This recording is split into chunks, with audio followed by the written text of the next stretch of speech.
Morning everybody. Start करते हैं हम लोग हमारा third chapter, right. First second chapter ऐसा ऑलमोस्ट हो गया है, राइट। तो थर्ड चैप्टर स्टार्ट करेंगे जो एग्जाम पेपर में नहीं है।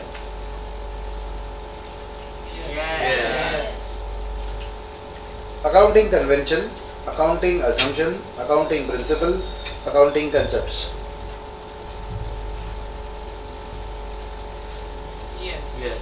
बेसिक चीजें before you move into journal entries, before you move into recording, आपको कुछ बेसिक गेम्स के रूल्स पते होने चाहिए ना। नहीं तो फिर हम लोग खेलते खेलते रूल्स बनाते रहेंगे और फिर वो प्रॉब्लम हो जाएगा। So there are some rules, some basic principles, rules, assumptions. अभी असम्पशन क्या होता है अगर आप सोचोगे तो असम्पशन ये हमारे अकाउंटिंग का बहुत एक बेसिक और बहुत ही इंपॉर्टेंट पार्ट है। जैसे आज सुबह आप आए हो क्लास में, तो मेरा कुछ असम्पशंस है कि पहला आप पढ़ने के इंटेंशन से आए, मैं से अज्यूम कर लो।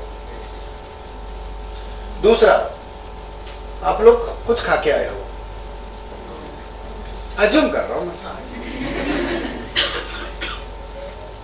तीसरा, डाउट रहेगा तो बच्चा पूछेगा, ये मैं अज्यूम कर रहा हूं। ये मेरा assumptions है। You're getting my point? These assumptions are very important. तो ऐसे ही हमारे पास कुछ assumptions होते हैं। These assumptions are known as fundamental. Fundamental word का मतलब क्या है? Core, basic.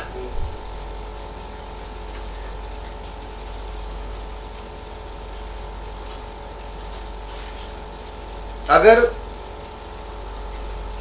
11 चैप्टर्स का सिलेबस में इंडेक्स में आपके नाम है, उसमें से अगर 2 हो गया है तो you should be very happy कि हम लोगों ने 15 डेज 20 डेज में एक तो 2 पढ़ा भी दिया, बेसिक्स भी बता दिया और हमको समझ में आ रहा है। अब हमारा काम पढ़ना बाकी है जो ट्यूसडे तक होना चाहिए।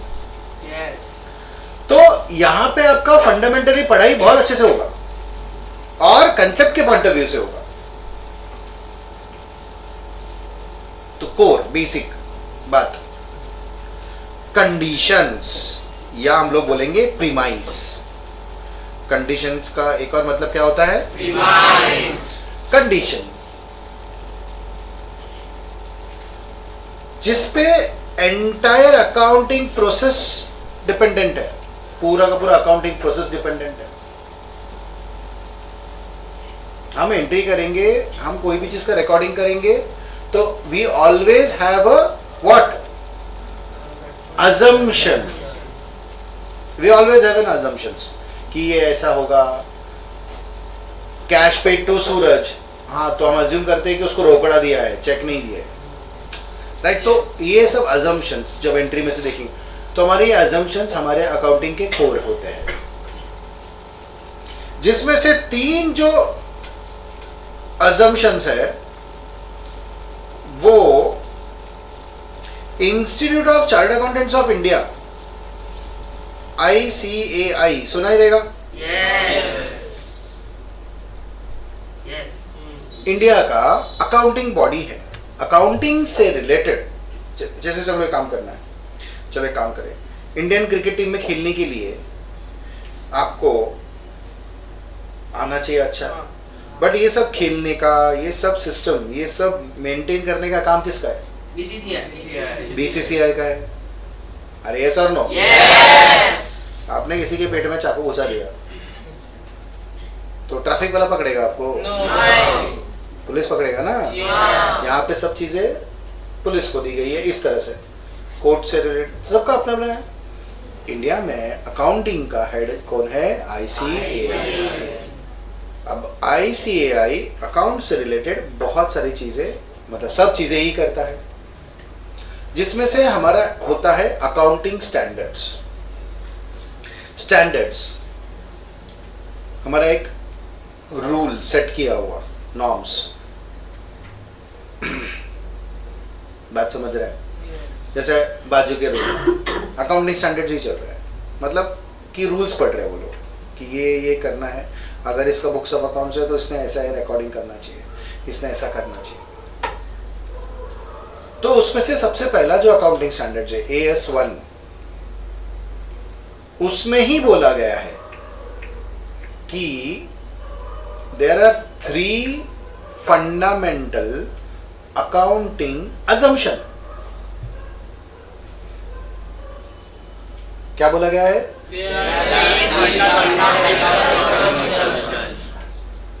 अकाउंटिंग अजम्पशन मतलब अज्यूम करके करना है। तो 3 चीज तो तुम अज्यूम कर ही लो और तुम उसको इंप्लीमेंट करो ही, तुम्हारे पास चॉइस नहीं है। और इसके अलावा कोई अजम्पशन आप करते हो तो आपका लुकआउट है वो। कुछ समझा मैंने क्या बोला? मैं बोल रहा हूं कि देयर आर 3 अजम्पशंस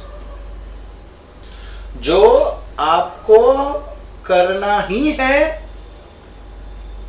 तो ही अब आगे बढ़ोगे। अगर ये 3 अकाउंटिंग अजम्पशंस आप नहीं फॉलो करेंगे, अरे तो नहीं चलेगा, वो करना ही है, वो ऑप्शन नहीं है। जैसे फॉर एग्जाम्पल ये क्लासरूम में आएंगे तो हमारा अजम्पशन ये है कि आप सब लोगों ने सुबह सुबह जल्दी उठे और आप सब लोगों ने बात लेकर आए। चेक कैसे करो? है ना, प्रॉब्लम है ना। कुछ लोग तो 15 मिनट पहले भी उठे, राइट? तो ये इसमें तुम लोग क्या कर रहे हो? लूप होल निकाल रहे हो, ना, जुगाड़ कर रहे हो, दिमाग लगा रहे हो, सब पानी की लगा करके लगा के आ जाते हो। लेकिन हम सब लोगों ने एक चीज कॉमन किया है, दैट इज हमारा जो चप्पल है वो सब बाहर रखा है। तो ये ऑप्शन नहीं है, ये करना ही है। उसी तरह से अकाउंटिंग जब हम करने बैठेंगे तो हमारे पास कुछ बेसिक अजम्पशंस होते हैं कि ये तो आपने समझ के ही चलना है। So there are 3 fundamental assumptions. समझ रहे हैं? पहला गोइंग कंसर्न, दूसरा कंसिस्टेंसी और तीसरा अक्रूवल। कौन से 3 फंडामेंटल अकाउंटिंग अजम्पशंस है?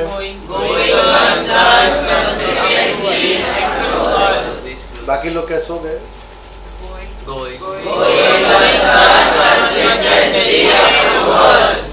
ये हमारे 3 basic fundamental accounting assumptions. Getting my point? ये हमारे 3 फंडामेंटल अकाउंटिंग अजम्पशंस। यहां तक समझा? बात करते हैं गोइंग कंसर्न।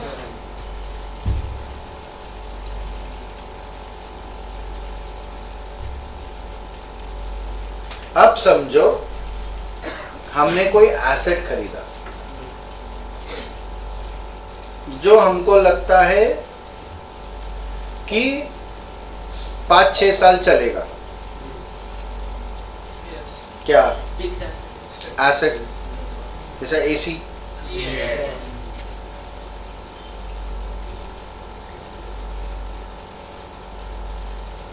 तो हम अज्यूम करते हैं कि बिजनेस जो है वो एक गोइंग कंसर्न है। गोइंग, चलता हुआ मतलब उठ के चल नहीं जाता है। This business is going to continue for a foreseeable future। मतलब से फॉर एग्जाम्पल ये बिजनेस है, हाँ, कब तक चलेगा? देख, चलेगा खासा अच्छा खासा चलेगा। अगर मैं बोलूँ अभिज्ञ तो बोलेंगे ऐसा कैसा, कितने साल चलेगा?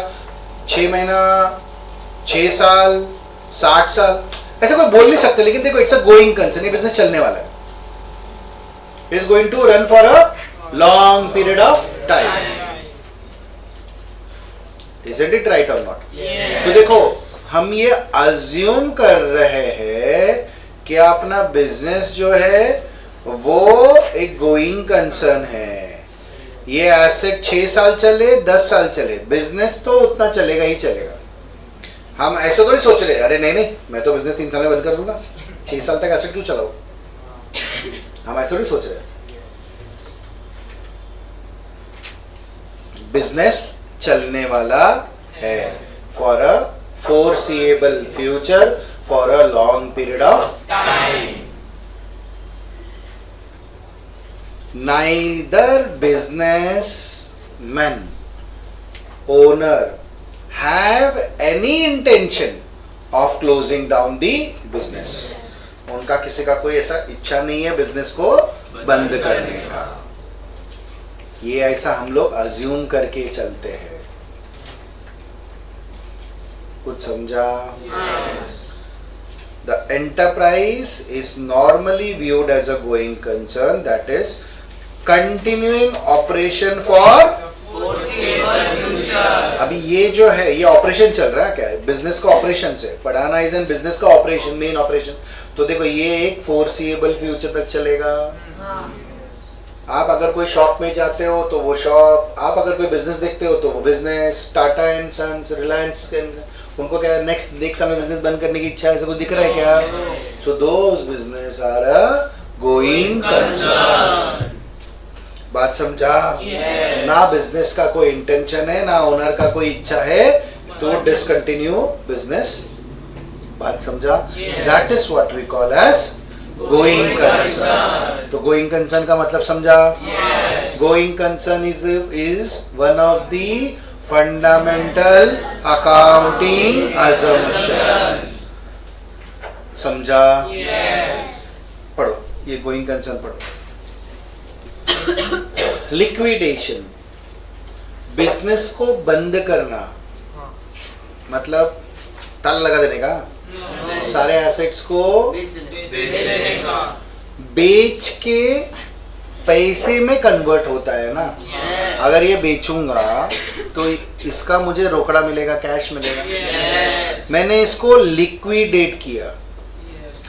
Cash is a liquid in accounting.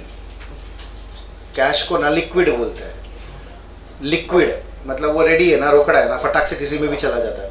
तो लिक्विडेट करना मतलब सारे एसेट्स को बेच के पैसा लेना, मतलब लिक्विडेट करना मतलब बिजनेस बंद करना।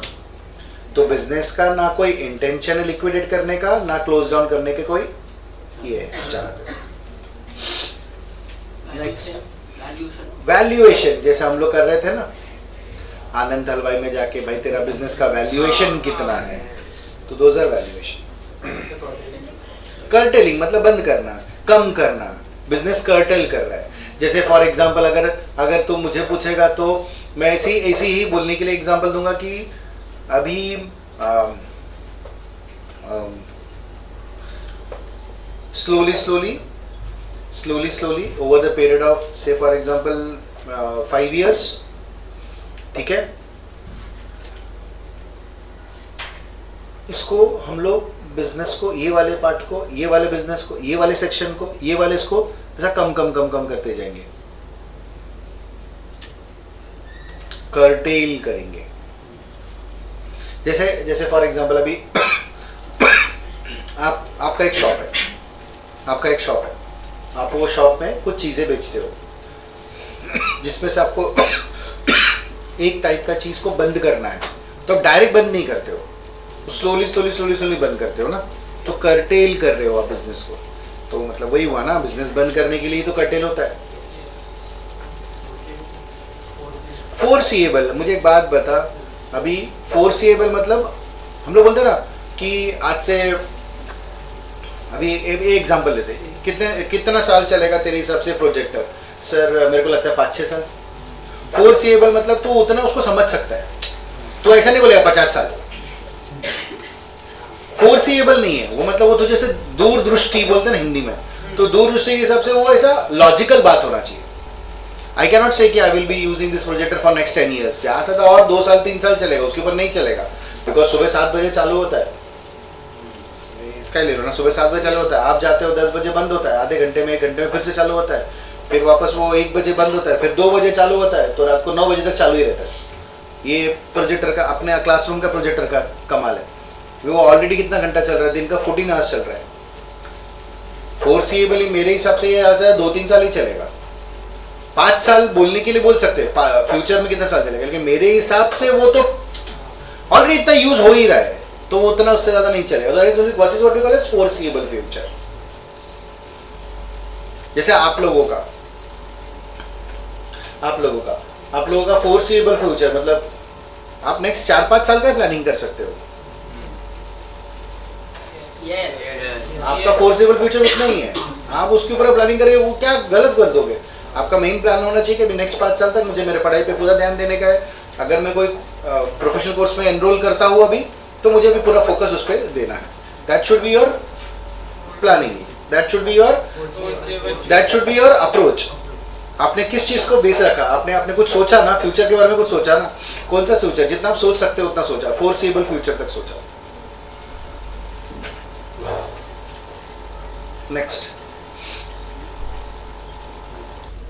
यस, तो मैं छोटा सा समरी दे देता हूं। हम सीख रहे हैं अकाउंटिंग अजम्पशंस क्या होता है, हाँ, फंडामेंटल प्रीमाइस या फंडामेंटल कंडीशन, जिस पे हम लोग हमारा अकाउंटिंग पूरा बेस रखने वाले हैं।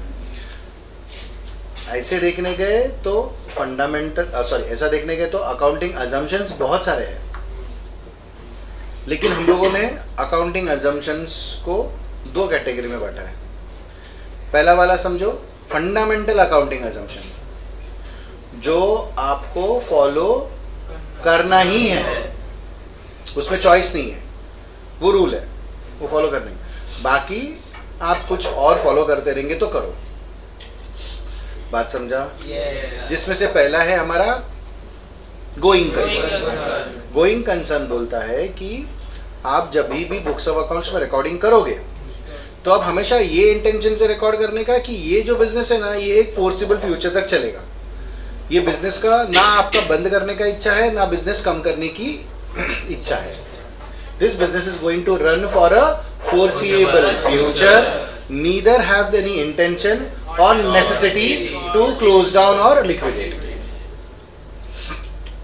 बात समझा? क्योंकि अगर हमने ये फॉलो नहीं किया तो इसके ऊपर हमारा एक बेसिक जो प्रिंसिपल है आगे जाके, कि हम लोग हर चीज जितने में खरीदते हैं उतने में रिकॉर्ड करते हैं। ये हम लोग एक प्रिंसिपल है हमारा, हम उसको तोड़ देंगे। बात समझा? तो वो जब आएगा तभी उसको लिंक करेंगे वहां पे। फिलहाल यहाँ पे सबको समझा? Yes. दूसरा consistency. Consistency means whenever you record something, तो you follow some method or some principle, बराबर ना? Consistency is one of the fundamental accounting assumption which says आप जो भी कर रहे हो उसको कंसिस्टेंटली करो, बार बार चेंज मत करो, बार बार चिप एंड चॉप मत करो, बार बार उसमें अल्टरेशन मत करो। जो आप कर रहे हो उसको कंसिस्टेंटली मेंटेन करो। If you want to, for example, if you want to score good marks, you cannot score good marks only studying 2 days in a week. You are concentrating on only one subject or 2 subjects. You have to score good marks while performing consistently in all subjects. Isn't it right? तो consistently, consistency मतलब आप जो भी आपके जो principles या जो भी आप आपके जो assumptions कर रहे हो उसको properly आप उसको follow करो, और वही follow करो, बार बार उसमें changes मत करो। It is assumed that the accounting policies are constant from one period to एक पीरियड से दूसरे पीरियड जब जाओगे तब वो consistent ही रहना चाहिए। This adds the virtue of comparability to accounting data. नहीं, अगर हमने चेंज कर दिया तो देखो, अगर हमने चेंज कर दिया, पिछले साल ऐसा करते थे, अभी हमने चेंज कर दिया, तो क्या हम पिछले साल के डेटा से ये साल के डेटा को कंपेयर कर सकते हैं क्या? तो हम लोग को क्या हो जाएगा, इससे क्या होगा अगर हमने ऐसा नहीं किया, दिस एड्स, इससे क्या होगा, जो बेसिक कंपेरेबिलिटी है वही नहीं कर पाएंगे।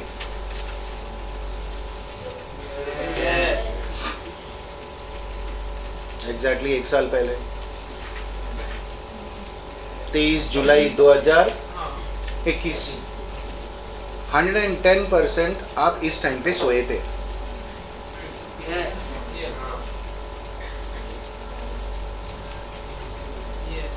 कोई है क्या ऐसा? कोई नहीं, मैं तो पढ़ाई कर रहा था।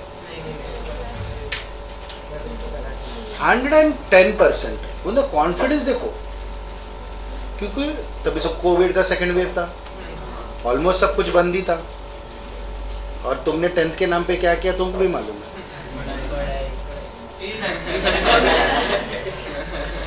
ठीक है, अच्छा सोच है।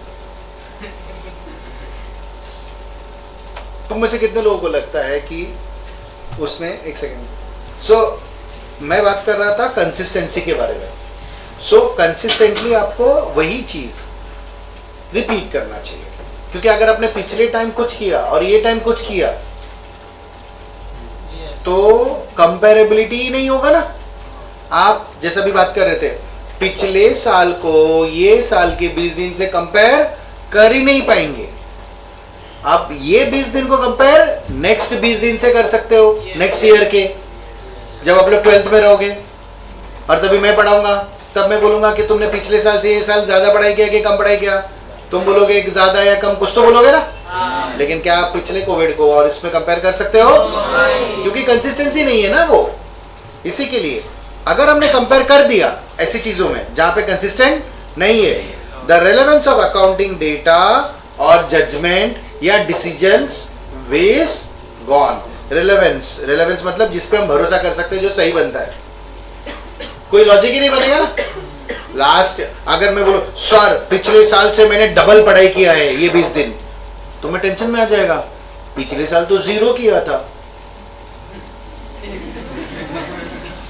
0 का डबल कैसे होगा? पिछले साल सर मैं 2 घंटा पढ़ाई करता था, तो ये टाइम मैंने 4 घंटा पढ़ाई किया, तो भी मैं टेंशन में आ जाएगा, पिछले साल 2 घंटा ही क्यों पढ़ाई किया? पर 10th का बोर्ड था ना तेरा। तो देखो, इसी के लिए वो अगर डेटा गलत हो जाता है यार, हम लोगों ने कंसिस्टेंसी ठीक से मेंटेन नहीं किया, तो हमारा जो डिसीजन रहेगा वो भी गलत हो जाता है। Is that clear? तो पहला गोइंग कंसर्न और दूसरा तीसरा अक्रूवल। याद है अक्रूवल हमारा हुआ था? अक्रूवल सिस्टम मतलब हम लोग बुक्स ऑफ अकाउंट्स में जब भी रिकॉर्डिंग करेंगे तो वो अर्न्ड और इनकर्ड, ना कि पैसे के हिसाब से रिकॉर्डिंग करेंगे। There are 2 systems of accounting, cash system and accrual system. Cash system of accounting में हम देखते हैं कि जब पैसा आएगा या पैसा जाएगा तभी रिकॉर्ड करते हैं, जबकि अक्रूवल सिस्टम में पैसा जब भी आना चाहिए, पैसा जब भी जाना चाहिए, उसको बोलते हैं ड्यू बेसिस। ड्यू हो गया तो हम उस बेसिस पे रिकॉर्डिंग करते हैं। तो अक्रूवल सिस्टम समझा? सो मतलब 3 फंडामेंटल अकाउंटिंग अजम्पशन सबको समझा? कौन से 3 अकाउंटिंग फंडामेंटल अजम्पशन है? तो देखो डिस्टिंग्विश बिटवीन पढ़ते हैं, सबसे इंपॉर्टेंट, ठीक है, फंडामेंटल अकाउंटिंग अजम्पशंस और बाकी की चीजों के बारे में। फंडामेंटल अकाउंटिंग अजम्पशंस कितने हैं? 3 नाम याद आएंगे?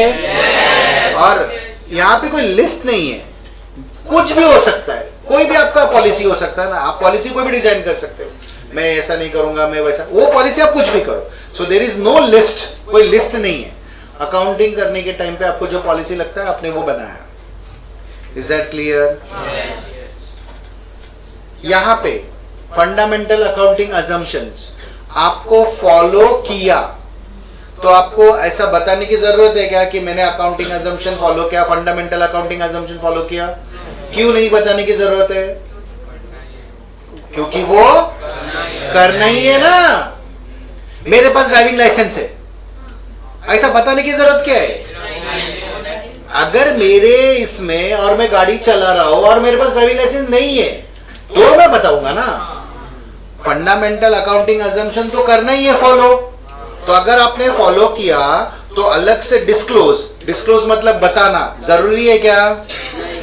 I repeat my self, fundamental accounting assumption आपने फॉलो किया तो अलग से डिस्क्लोज करने की जरूरत है क्या? लेकिन आपने बाकी के अकाउंटिंग अजम्पशंस प्रिंसिपल्स फॉलो किए तो आपको लिख के देना पड़ेगा, डिस्क्लोज करना पड़ेगा।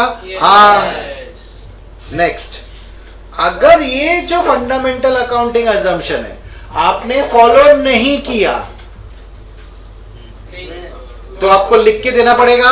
हाँ, ऑब्वियसली पहली बात ऐसा तो अलाउड ही नहीं है, लेकिन फिर भी अगर समझो कुछ सिचुएशन की वजह से आपने नहीं किया तो आपको लिख के देना पड़ेगा। अकाउंटिंग पॉलिसी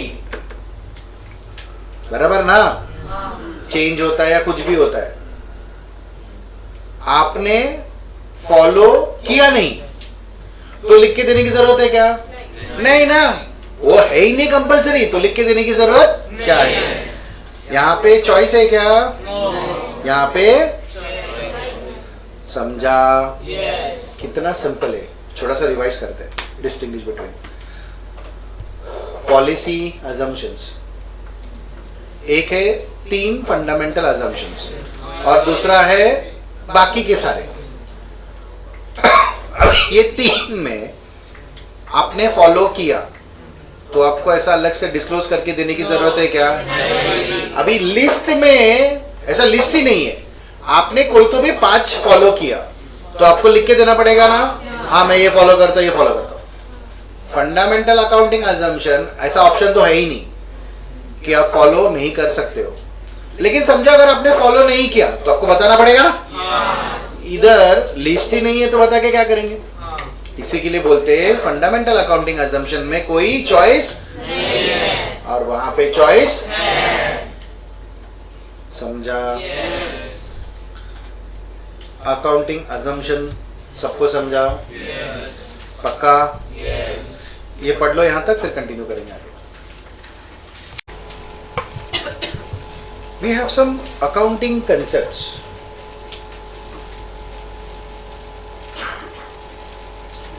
अगर आपने ये कंसेप्ट्स को समझ लिया तो अकाउंट्स का बहुत बड़ा एक चंक आपके दिमाग में क्लियर होगा। हम रिकॉर्डिंग करते हैं, whenever we record, we always have some assumptions, we always have some notions. जैसे फॉर एग्जाम्पल, जैसे नोशन किसको बोलते हैं? नोशन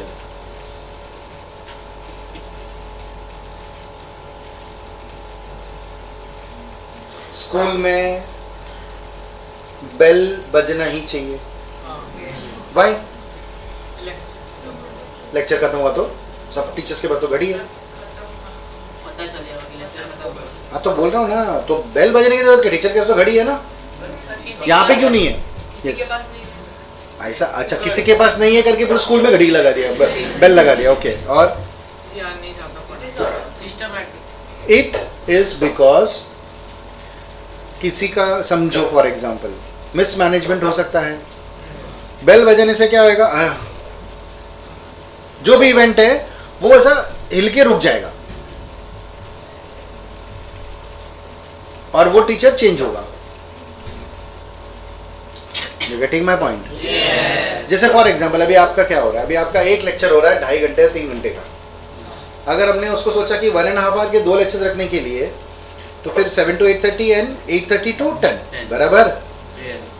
तो 8:30 को लेक्चर छूटना भी चाहिए ना। अब समझो ये टीचर उधर जाएंगे और वो टीचर इधर आएंगे तो क्रॉस होंगे, तो अगर किसी एक टीचर ने लेट कर दिया तो दोनों बैच लेट हो जाएगा ना। तो सब चीज को रोकने, these are what we call as basic rules जो हम लोग फॉलो करते हैं स्कूल्स में। Time is important. Getting my point? Accounts में हमारे पास कुछ बेसिक इंपॉर्टेंट कंसेप्ट्स है जिसके ऊपर पूरा बेस रेडी चलता है, जिसके ऊपर पूरा अकाउंटिंग खड़ा होता है। Getting my point? जिसके ऊपर पूरा अकाउंटिंग खड़ा होता है वो बोला जाता है concepts. The first concept is entity concept. The first concept is entity concept. Entity concept बोलता है कि business and businessman are different. क्या बोलता है? Business and businessman are different. Books of accounts is always prepared for the business, not for the businessman. Businessman जो भी recording करे, जो भी ट्रांजैक्शन करेगा, क्या सब रिकॉर्ड करना जरूरी है? बिजनेस जो भी ट्रांजैक्शन करेगा उसका रिकॉर्डिंग करना कंपल्सरी जरूरी है। ये क्यों? Because of entity concept. Business and businessmen are two different entities. एक अलग से अस्तित्व है ऐसा। They are two different entities.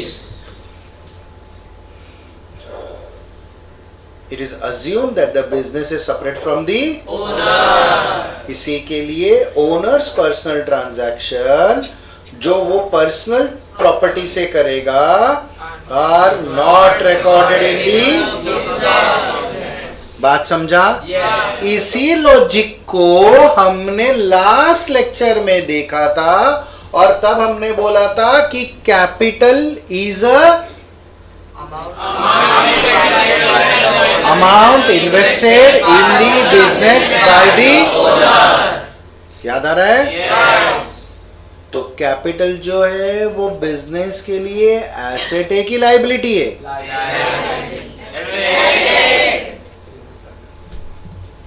सोच समझ के बोलो। बिजनेस के लिए एसेट है कि लायबिलिटी है? आखिरी बार, बिजनेस के लिए एसेट है कि लायबिलिटी है? लायबिलिटी।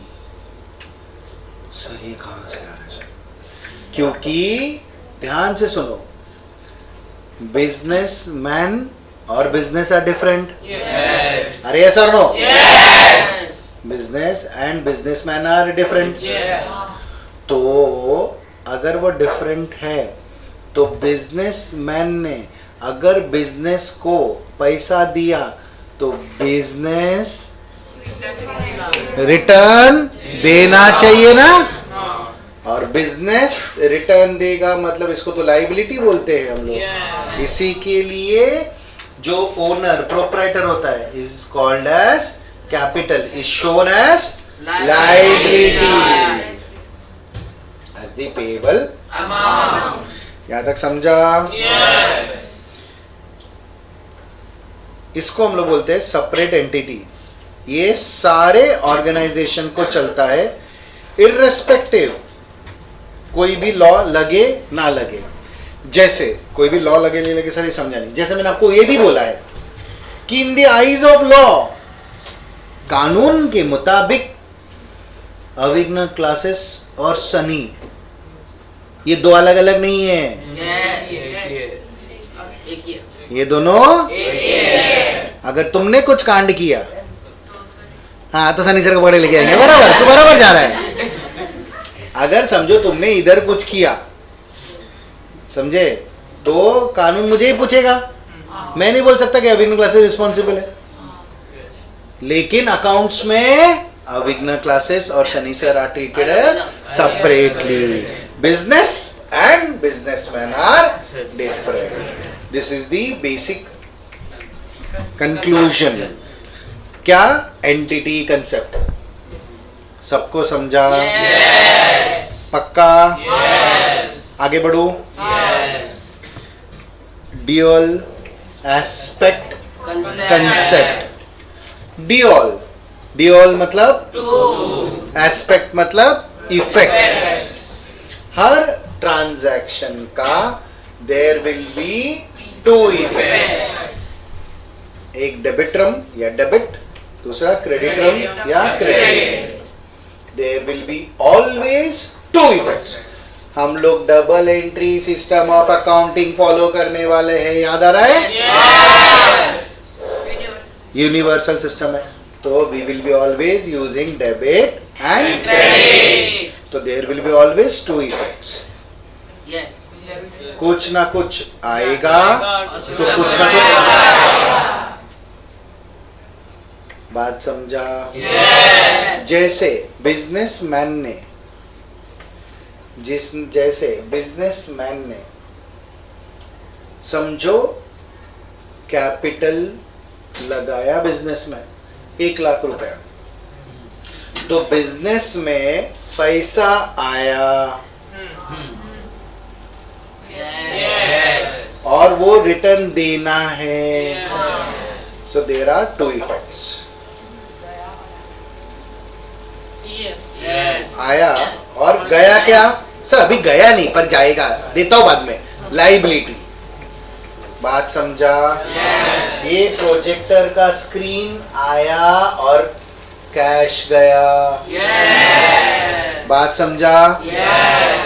स्टाफ काम कर रहा है, काम हो रहा है और बदले में कैश जा रहा है। एमएससीबी इलेक्ट्रिसिटी दे रहा है और बदले में पैसा ही लेते जा रहा है। समझ रहा है? Anyone having doubt? So there will be always 2 aspects। इसी के लिए हमारा जो वो वाला इक्वेशन याद है, asset is equal two plus capital.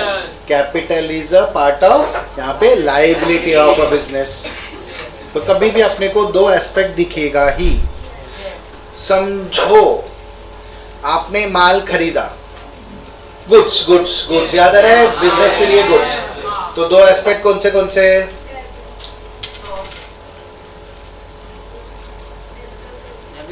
Debit credit कहां से? गुड्स माल खरीदा, तो 2 एस्पेक्ट कौन से? डेटर वेटर कहां से आ रहा है? माल खरीदा,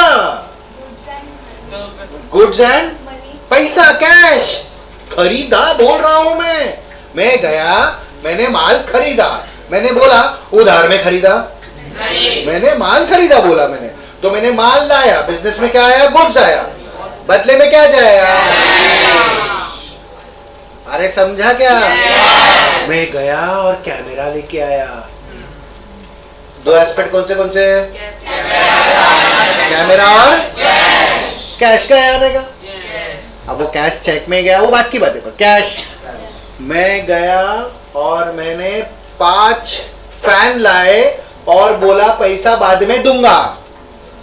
तो 2 एस्पेक्ट कौन से? पहला फैन आया और दूसरा क्रेडिट, पैसा जाएगा, डेटर। सबको समझा ये? तो अभी वो इतने दिन से बोल रहा था डेबिट क्रेडिट करेंगे, अभी भी बाकी है, बट 2 एस्पेक्ट समझ में आ रहा है? कुछ भी कर लो, हमेशा 2 एस्पेक्ट ढूंढो।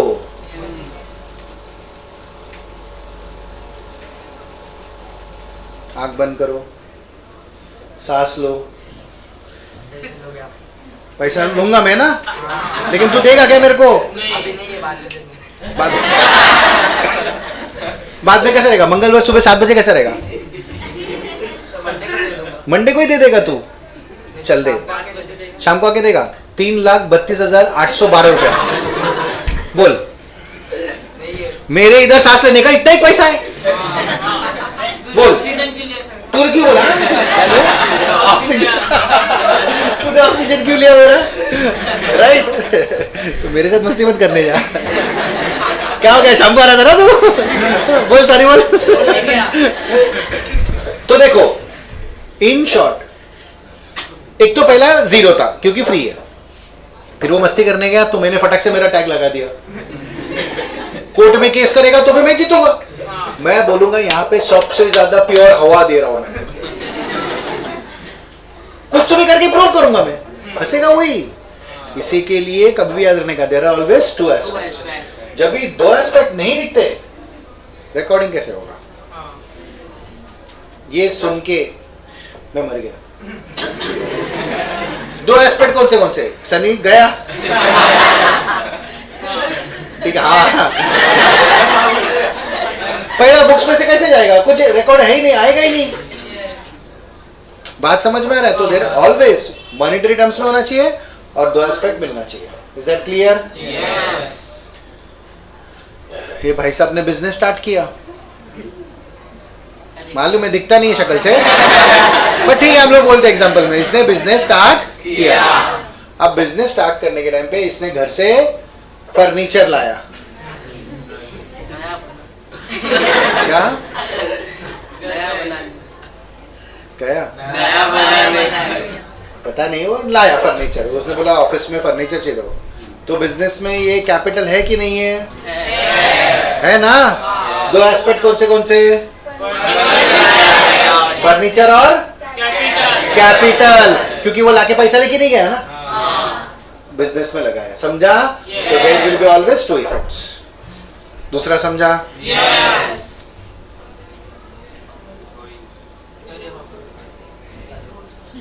अब भी कुछ तो सीखा ऐसा लगा ना, गोइंग, कंसर्न, कंसेप्ट, तो फिर से आया वो। So this is one of the important concept जो आपको पता रहना चाहिए। क्या होता है गोइंग, कंसर्न, कंसेप्ट में? Business is going to run for a foreseeable future. It is going to run for a long period of time. Business neither have an intention nor to necessity to close up. सबको समझ रहा है? Yes. ये 3 points पढ़ सकते हो अच्छे से? Yes. तो पढ़ो। 4th भी हो ही गया हमारा, मनी मेजरमेंट कंसेप्ट याद आ रहा है? Everything whenever we record anything in books of accounts, everything will be recorded in terms of money, size, quantity, quality. कोई फर्क नहीं पड़ता, नहीं, those are not recorded. ठीक है? Anything which can be expressed in terms of money will be recorded. Things which cannot be expressed in terms of money are not recorded.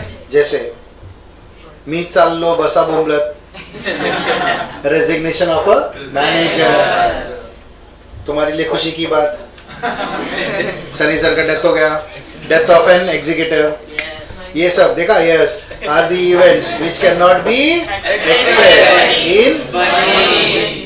M I clear? Yes. उधर लिखने का नहीं है क्या Sunny sir का death हो गया? आंसर में से लिखने का नहीं, एग्जांपल। हाँ, क्या हो गया? क्या बोले? किसने बोला इतने अच्छे दिन नहीं है हमारे? तो अभी नेक्स्ट वाला करें। Historical cost concept. Historical cost concept किसको बोलते हैं? Historical cost concept. एक सिंपल एग्जांपल लेते हैं, वही एक्टिवा लेके आते हैं, क्या नया एक्टिवा खरीदते हैं? नया खरीदते हैं? तुमने कोविड में इतना अच्छा परसेंट लाया करके तुम्हारे पापा ने तुमको एक्टिवा देने का सोचा, सपना सोचा, ठीक है, सोचा। तो तुमको बोला कि बेटा जा पता करके आ। तो तुम गए, तुमने बोला सर पापा एक्स दुकान में 1 लाख, वाई दुकान में 1,02,000, जेड दुकान में 98,000। लेकिन जेड वाला बोलता है कि मैं 3,000 रुपया अलग से लूंगा रजिस्ट्रेशन और ये सब का। पापा बोलता है सेकेंड हैंड कितने का है? तो तुमने बोला 70,000 का।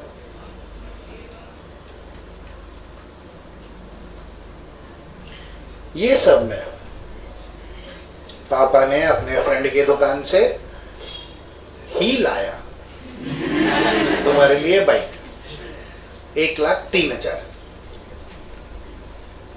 देखो कितने प्राइस, कितने सारे प्राइसेस। बुक्स पे कौन सा रिकॉर्ड होगा? The price which is paid,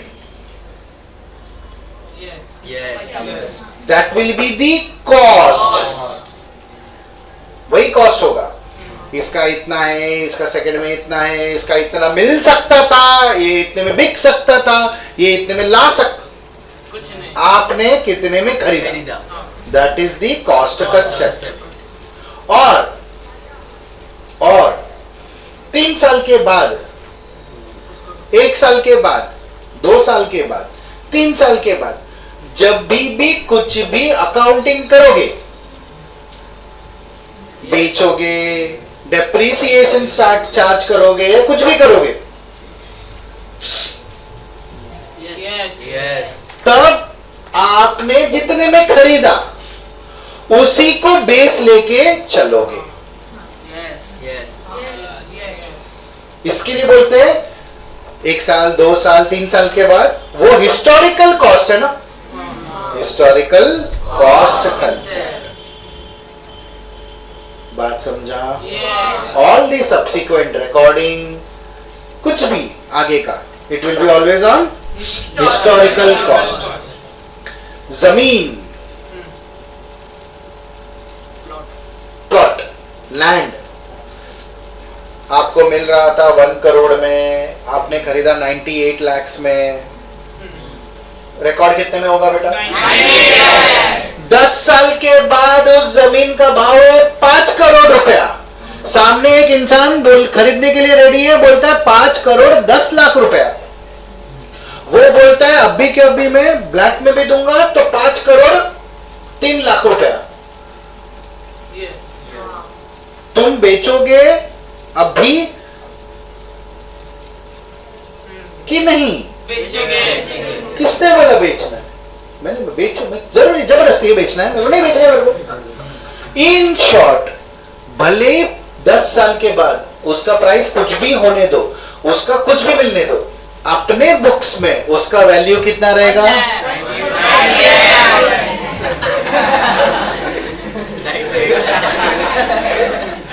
ये लाख का 12,000 करेगा। समझा आपको?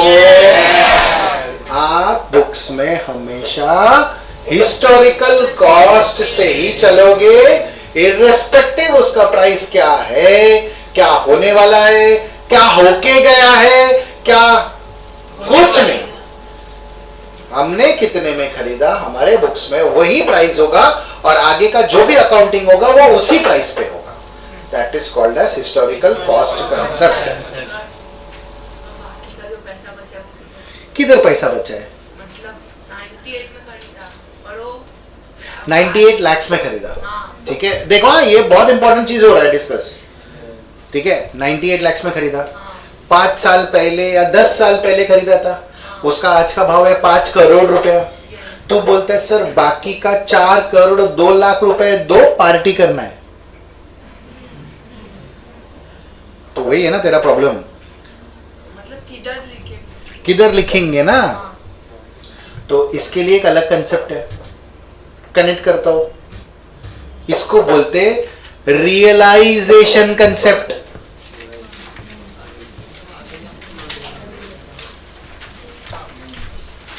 इसको बोलते हैं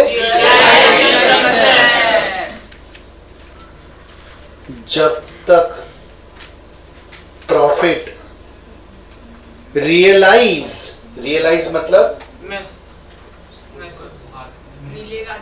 मिलेगा नहीं, हाथ में आया नहीं है, तब तक रिकॉर्ड नहीं करने का। मैंने क्या बोला? 5 करोड़ में बिक सकता है, बिकेगा, बिका क्या, बेचा क्या, प्रॉफिट रियलाइज नहीं हुआ है। खयाली पुलाव, समझा ना? बाद में कुछ हो गया तो छन से जो टूटा तो वो गड़बड़ नहीं होना चाहिए। इसके लिए हम लोग हमेशा रियलाइजेशन कंसेप्ट ही मेंटेन करते हैं। जब तक प्रॉफिट होगा नहीं तब तक रिकॉर्ड नहीं होगा। इसका एग्जांपल देता हूं,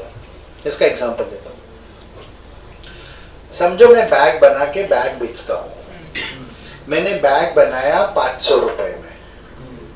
कितना बैग बनाया? 100। मैं बेचना चाहता हूं उसको 750 रुपए में। कितने में? 750। मार्केट में ऐसे बैग 900 में बिकते हैं।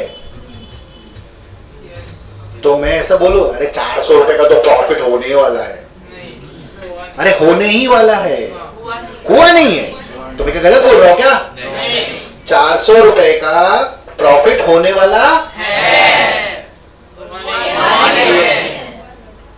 एक मिनट, तुम्हारे बैच के साथ मैंने इसको बना के रखा है, सूरत में माल बेचने वाले थे, लेटेस्ट फैशन, याद आ रहा है?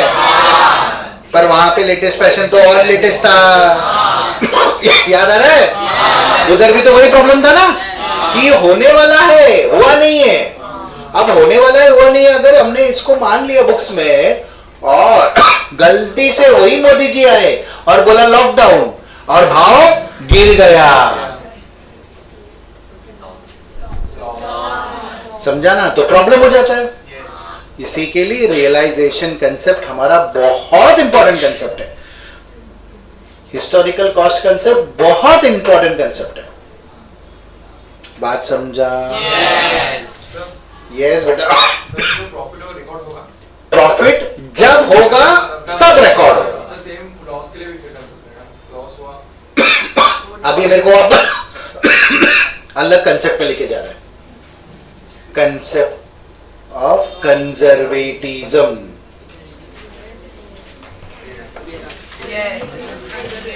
कंजर्वेटिज्म प्रिंसिपल दिख रहा है?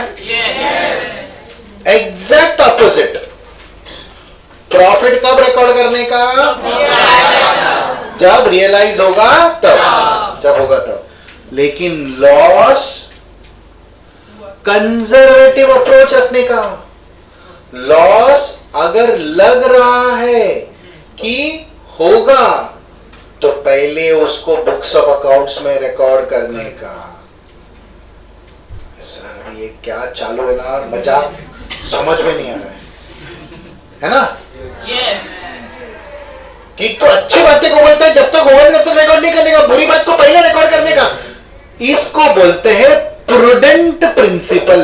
अब नया आ गया, आपने सुना रहेगा प्रूडेंस, समझदार। आपके लाइफ का मैंने आपको अभी भी जो बताया, सुनो सुनो सुनो, कि जो हो गया वो हो गया, आप हमेशा मेहनत करो, आपको नजदीक का फायदा और दूर का नुकसान कभी नहीं होना चाहिए। नजदीक का नुकसान होने दो पर दूर का फायदा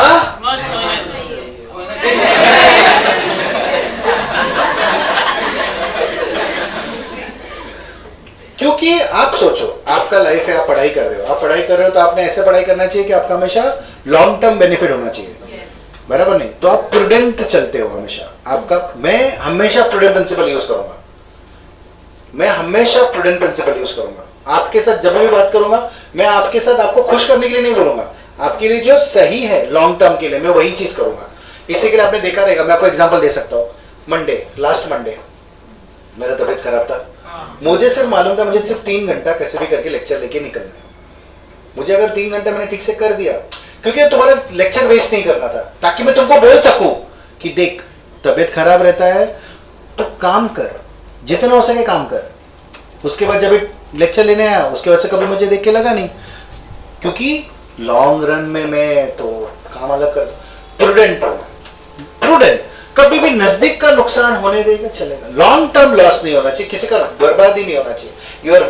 your value should be clearly maintain. Accounts में अगर आपको लग रहा है कि लॉस होने वाला है तो पहले उसको बुक्स में रिकॉर्ड करो, क्योंकि वो धक्का है, आपने वो धक्के को सहन करना चाहिए। बिजनेस हमेशा up up up up up up up ही रहेगा, डाउन कभी तो डाउन या कभी तो अप डाउन तो बिजनेस है। कोविड किसको पूछ के आया? वो पंडित के बारे में सोचो जिसने 10 मार्च को बोला रहेगा तेरे अच्छे दिन आने वाले हैं, और 15 नहीं 23 मार्च से लॉकडाउन हो गया। मैं तो बोलता हूं सोचो उस पंडित के बारे में। किसी ने 10 मार्च को, किसी ने समझो किसी का शादी का फिक्स हुआ रहेगा, तेरे तो लाइफ सेटल, कोविड आके बैठा। वो पंडित को क्या करने का, मेरे को बताओ।